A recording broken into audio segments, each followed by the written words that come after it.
Okay, so now we get down to attitude, and you can see attitude and skills and knowledge are all interrelated. So a lot of this stuff is about personality. Do you have the personality to run your own business? I mean, your personality can change. So, as you run your own business, you can change quite dramatically. So, if you're shy in that, you might be surprised. I saw a little show last night, an old friend of mine who's a piano tuner. He was very shy, and he runs his own business. He does Tasmania and Darwin, of all places, tuning pianos, and it's very successful, his business. And he's very happy. He meets different people all the time, but he was a very shy sort of person. But he's worked just the right gig for him, I suppose. With regard to attitude, don't forget places like I've got there.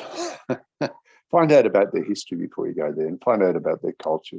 It's dramatically different, not in obvious ways either. Don't think it's in an obvious way. For example, in Japan, you very rarely hear the word no, N-O, okay, meaning the word is ear. Okay. But it's a bit of an insult culturally speaking, and obviously it's changing over the years, but certainly when I was there, culturally speaking, it's a bit of an insult to say no to somebody. So if you say something like, is the hotel just down the road here? Right? They won't say no. So it can lead to a lot of confusion. Okay. And each country has that, and you won't know. That's the thing. Okay. So you've really got to do a bit of research, and patience is your best thing. Actually, whatever you do, don't panic. Okay, it doesn't produce anything. Talking of the Contemporary Art Museum, I should say that the event manager there, who has a job as the event manager for the Contemporary Art Museum, didn't work for herself. She was constantly panicking. It was just a nightmare working for people like that. And in the end, what do they get for it? Really, what do they get? So your attitude's a very, very important thing, and patience is always good. And also, when you're dealing with with a lot of jobs, don't forget people in the service industry, for instance. A lot of people really hate dealing with people because they have to do it all the time. Okay, and you've only got to get about 20% of those people who are nasty, which they always are, and impatient, and all the rest of it, to eventually that poor person who works behind the counter to really hate their job.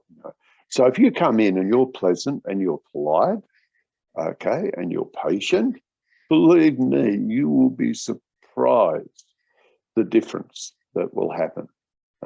And I particularly found it with regard to airlines. We've got 1,000 stories on that. I won't tell you about them now. You'll find out as you do things. Okay, so a few other tips. This is all about attitude. Trust is extremely important in our business. You've no idea. That's why you should always pay on time. Never try any of those tricks. Okay.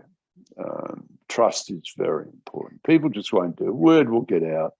Eventually people just won't deal with you.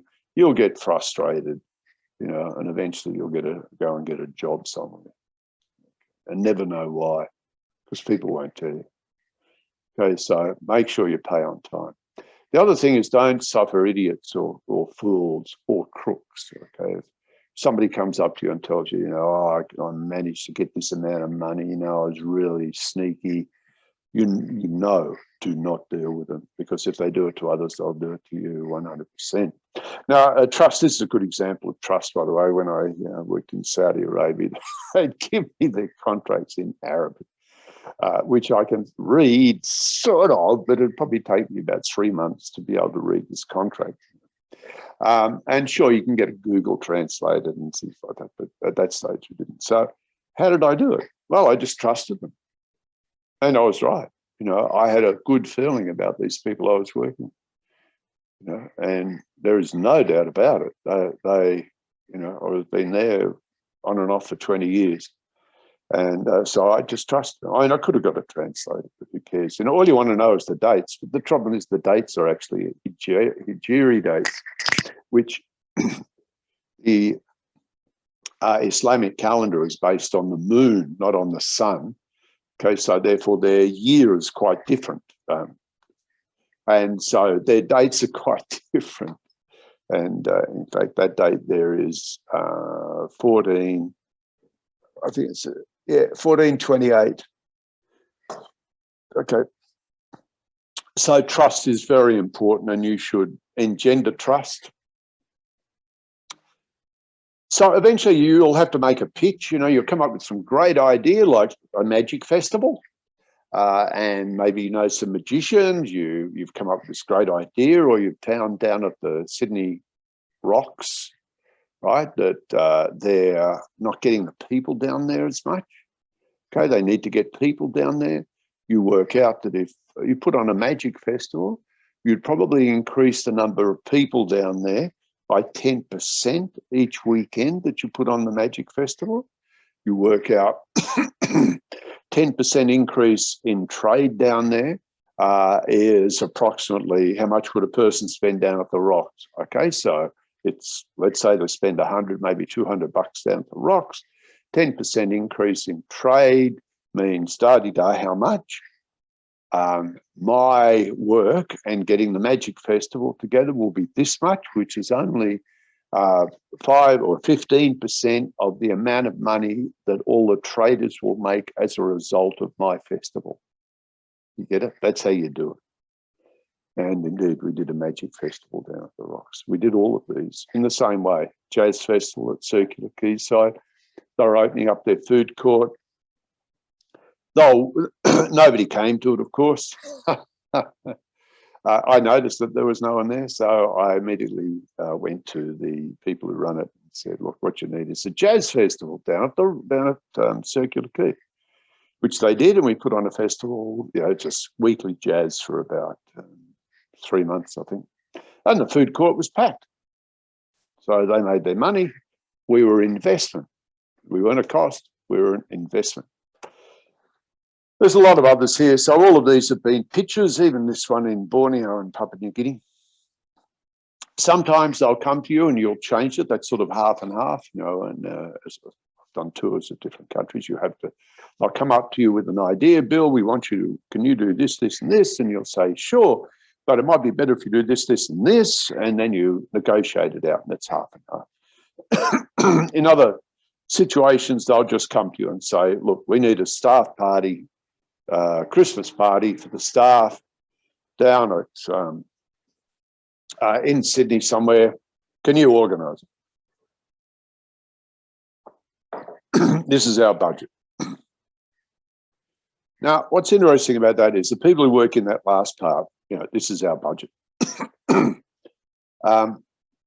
If that's all they do, then they work in a special part of the industry where they just spend a budget. Okay, that's very different from someone, say, who works in concerts, right? When the amount of money I made depended on how many tickets I sold. You know, there wasn't a budget. Okay, so just be careful. I see this a real lot in universities. You know, it's a, well, what's the budget? Well, there isn't a budget. It's how many tickets you can sell. That's the budget. Okay, so be careful with that term when you work for yourself. When you work for other people, boom, there's your budget. That's how much you've got to spend. It's easy. Okay, so finally, let's finish up here. What you've got to really do, and this is my final tip. Now, once again, you can take it or leave it, this sort of stuff. What you've really got to do is find out what your passion and your interest is. I mean, real interest, not some superficial thing you saw last week. Okay. So you've really got to dig down and find out what you're good at. And generally, what you're really interested in is what you're good at, because you don't, you immerse yourself in it. And so what I did in around about the 80s, I sat down and or could have been the 90s.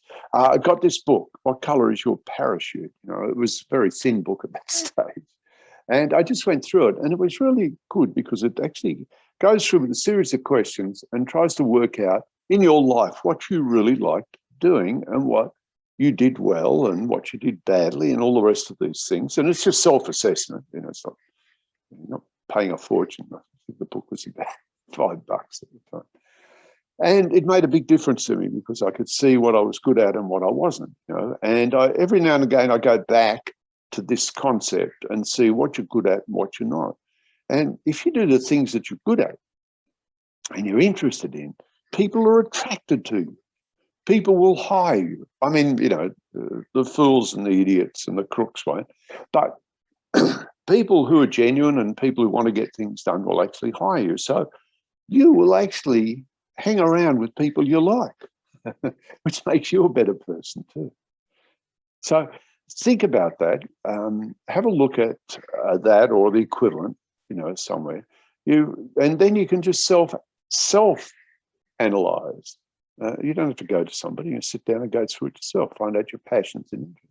And one of the most important things for me is always self-improve. You know, always try to get better at something. Read something all the time. You know, I did Toastmasters, a good example. You know, you really have to be good at public speaking in this business. You know, yeah, I'm talking events here. You really have to be good at public speaking. You don't have to be brilliant. You just have to be good at it. And a good way to do that is Toastmasters. Right now, currently, because of COVID, I'm reading a book from 1921, which is on uncertainty. Okay, and it's from the Chicago School of Economics, I think it was called at the time, and it's a fascinating view from the 1920s on what uncertainty is. And why am I doing that? Because I want to conquer this. You know, as I said, when COVID came in, I could see a lot of opportunities. I want to see what uncertainty is.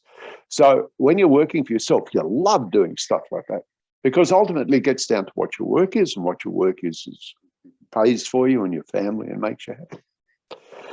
So there endeth the rave.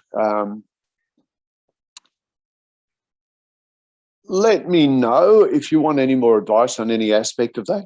Quite happy to help out.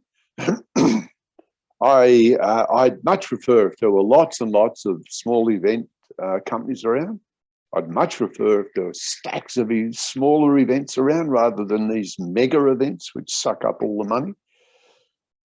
I much prefer small concerts and product launches and parties and things like that. I think they're fantastic. I don't think things have to attract 100,000 people for it to be good by any means. You know? So, you know, the more you guys get into it, the better it is for me.